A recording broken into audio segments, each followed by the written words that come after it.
हाँ जी। हेलो दोस्तों, मैं संदीप सुडा आपका हार्दिक स्वागत करता हूं आपके अपने YouTube channel Hindi with Sandeep Suda पे। आज अपने स्कूल व्याख्याता प्रथम प्रश्न पत्र का जो हिंदी व्याकरण का जो बैच चला रहे हैं, उस बैच में अपने जो PYQ है वो 10वीं क्लास अपलोड कर रहे हैं। जितने भी साथी यूट्यूब पर इस क्लास को देख रहे हैं, वो सभी के सभी साथी एक बार चैनल को सब्सक्राइब कर लेवे और बेल आइकन को क्लिक कर लेवे, ताकि आने वाली वीडियो की नोटिफिकेशन है वो आप तक पहुंचती रहे।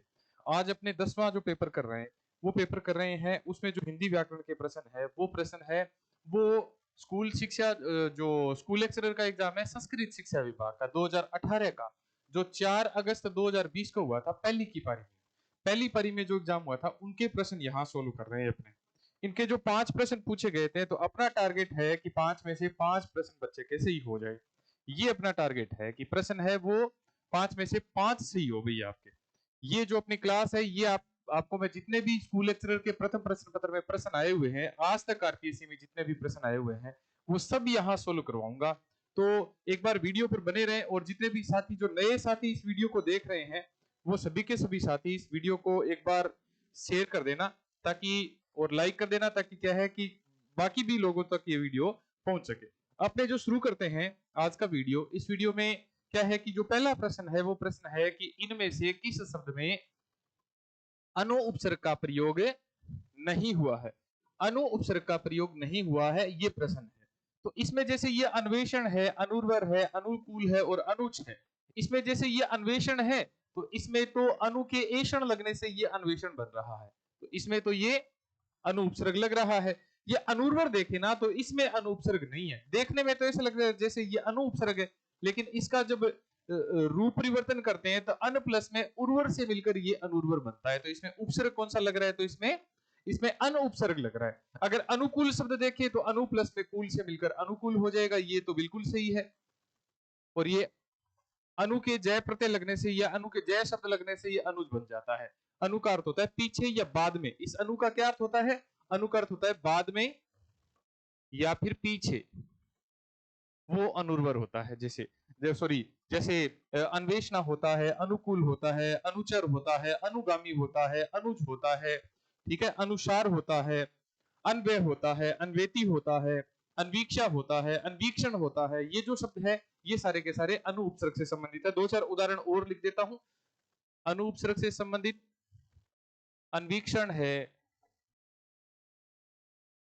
अन्वीक्षा है, अन्वेती है, सॉरी अन्विति है, ये अन्विति शब्द है, ये अन्विति है। जैसे अनुसार है, जैसे अनुचर है, जैसे अनुगमन है, जैसे अनुगमन है, जैसे अनुगामी है। ये ऐसे शब्द है जिसमें कौन सा उपसर्ग लग रहा है? तो इसमें अनु उपसर्ग लग रहा है। याद रखना, ऐसे ही प्रश्न आपके पेपर में पूछे जाएंगे। हाँ जी, इसका स्क्रीनशॉट ले लो एक बार, फिर अपने बढ़ते हैं आगे। हाँ जी, जो दूसरा प्रश्न है वो प्रश्न पूछा गया है शब्द युग्मकों से संबंधित। शब्द युग्मक है और इन शब्द युग्मकों का अर्थ पूछा गया है।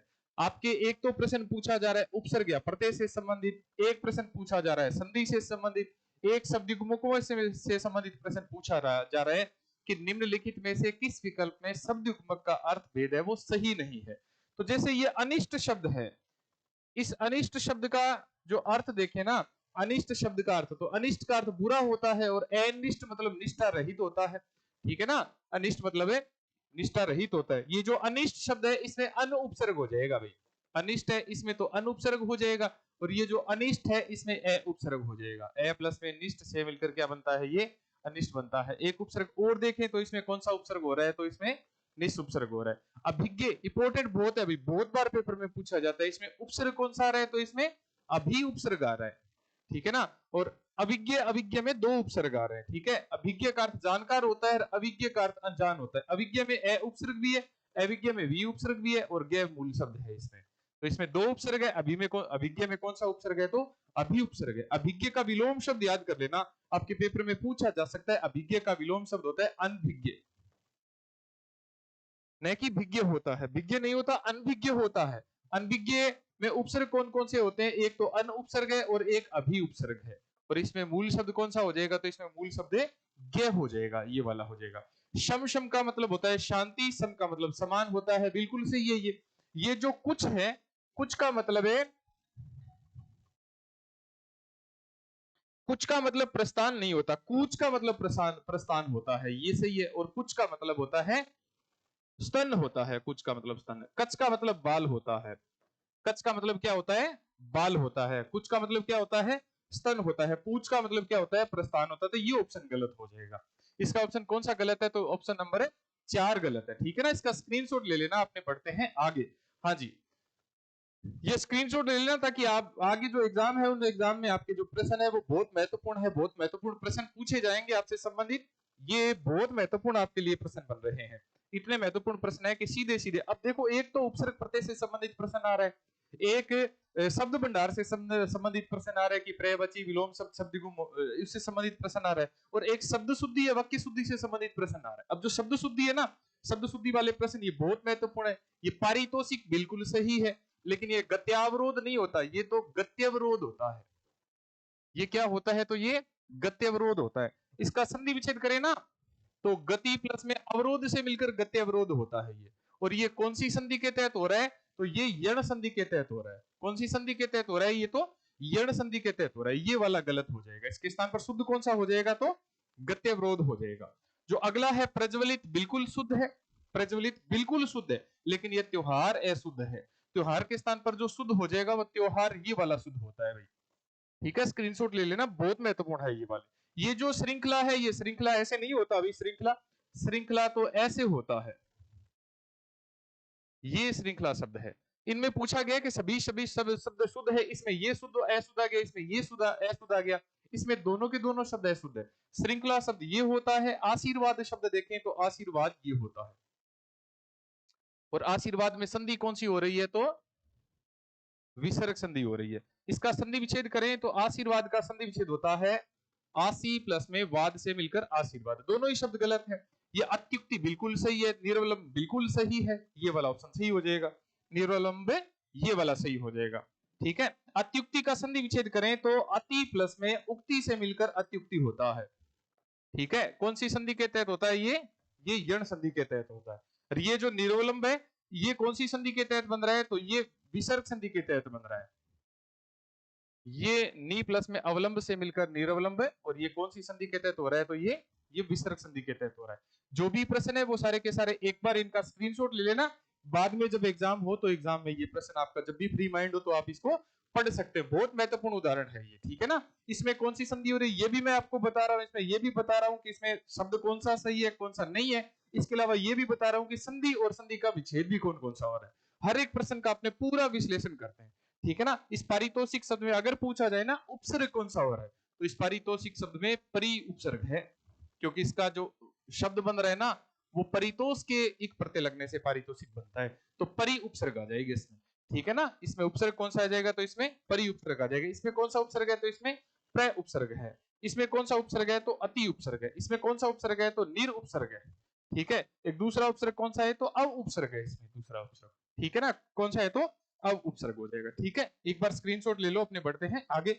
हाँ जी, जो अगला प्रश्न है वो प्रश्न है, आवाज सबके सही आ रही है ना। वैसे तो मैं साथ साथ में चेक करता रहता हूँ सामने जो एलईडी लगी हुई है उसमें की आवाज आ रही है कि नहीं आ रही। अगर नहीं आ रही होती तो आप थोड़ा सा देख लिया करो।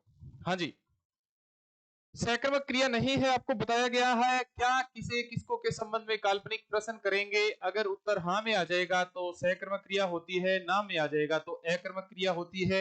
यदि हाँ का उत्तर करता हो ना तो वहां कौन सी क्रिया होती है, वहां अकर्मक क्रिया होती है।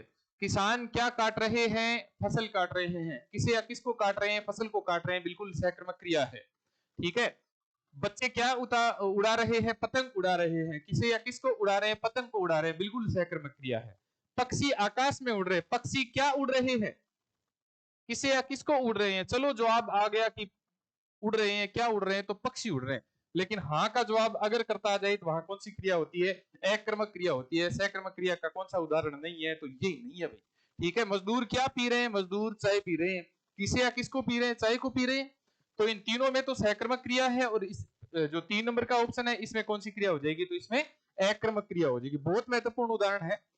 अगला जो प्रश्न है वो है संधि से संबंधित प्रश्न है कि संधि और संधि विच्छेद। एक प्रश्न तो आपके संधि का पूछा जाएगा, एक प्रश्न आपके उपसर्ग या प्रत्यय से संबंधित एक पूछा जाएगा, एक आपके विलोम शब्द, शब्द गुम, पर्यायवाची इनसे संबंधित पूछा जाएगा, एक आपका शब्द शुद्धि से संबंधित प्रश्न पूछा जा रहा है। निम्नलिखित में से किस शब्द की संधि सही नहीं है? हाँ जी, न प्लस में इति से मिलकर नेति गुण संधि के तहत बिल्कुल सही है। ये गुण संधि के तहत गुण न प्लस में इति से मिलकर नेति बन रहा है। शीत प्लस में ऋतु से मिलकर शीतर्तु बन रहा है, कौन सी संधि के तहत? ये गुण संधि के तहत बन रहा है। कौन सी संधि के तहत बन रहा है? ये गुण संधि के तहत बन रहा है। बिल्कुल सही बात है, शीत प्लस में ऋतु से मिलकर शीतर्तु। दू प्लस में अवस्था से मिलकर दूरावस्था नहीं बनता भाई, ये दूरावस्था नहीं बनता, बल्कि ये क्या बनता है? ये दुर्वस्था बनता है। ठीक है, दुर्वस्था बनता है। इसमें संधि कौन सी आ जाएगी? तो इसमें विसर्ग संधि आ जाएगी। ठीक है, और इसमें अगर पूछा जाए ना उपसर्ग कौन सा है, सॉरी इसमें उपसर्ग कौन सा है, तो एक तो उसमें दुर उपसर्ग है, ठीक है, और एक इसमें अव उपसर्ग है। दो उपसर्ग है, याद कर लेना भाई। ठीक है, हलंत वाला उपसर्ग है, इसे याद कर लेना, विसर्ग वाला उपसर्ग नहीं होता। मातृ प्लस में इच्छा से मिलकर मातृच्छा बिल्कुल सही है, ये यण संधि के तहत बन रहा है, ये यण संधि के तहत बन रहा है, ये गलत हो जाएगा। ठीक है ना, किस शब्द की संधि सही नहीं है? तो 3 नंबर ऑप्शन की संधि सही नहीं है। आपको बता दें जो भी साथी यूट्यूब पर नए जुड़े हैं उनको बता दें कि अपने स्कूल व्याख्याता संस्कृत शिक्षा विभाग 2018 का एग्जाम का जो अपने फर्स्ट पेपर का हिंदी व्याकरण का प्रश्न सोल्व कर रहे थे, जो 4 अगस्त 2020 को हुआ था, पहली पारी में 9 बजे से लेकर 10:30 बजे तक 75 प्रश्न पूछे गए थे।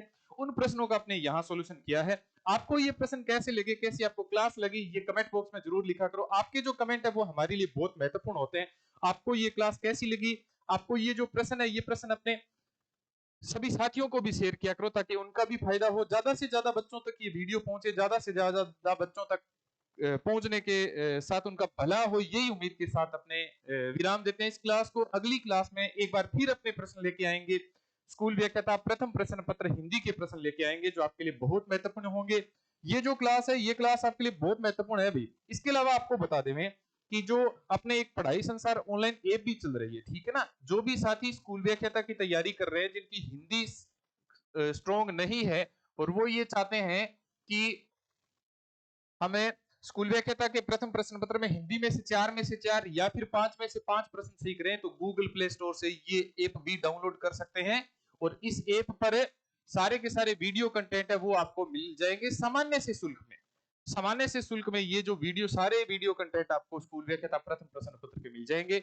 वो उस ऐप का नाम है पढ़ाई संसार ऑनलाइन ऐप है, गूगल प्ले स्टोर पे डाउनलोड करोगे, डाउनलोड करते ही आपको वो फीचर मिल जाएंगे। मिलते हैं अगले वीडियो में, तब तक आप बने रहना यूट्यूब पर, तैयारी करते रहना, अपनी तैयारी अच्छे से करो, आपका सिलेक्शन निश्चित है। मिलते हैं अगले वीडियो में, धन्यवाद।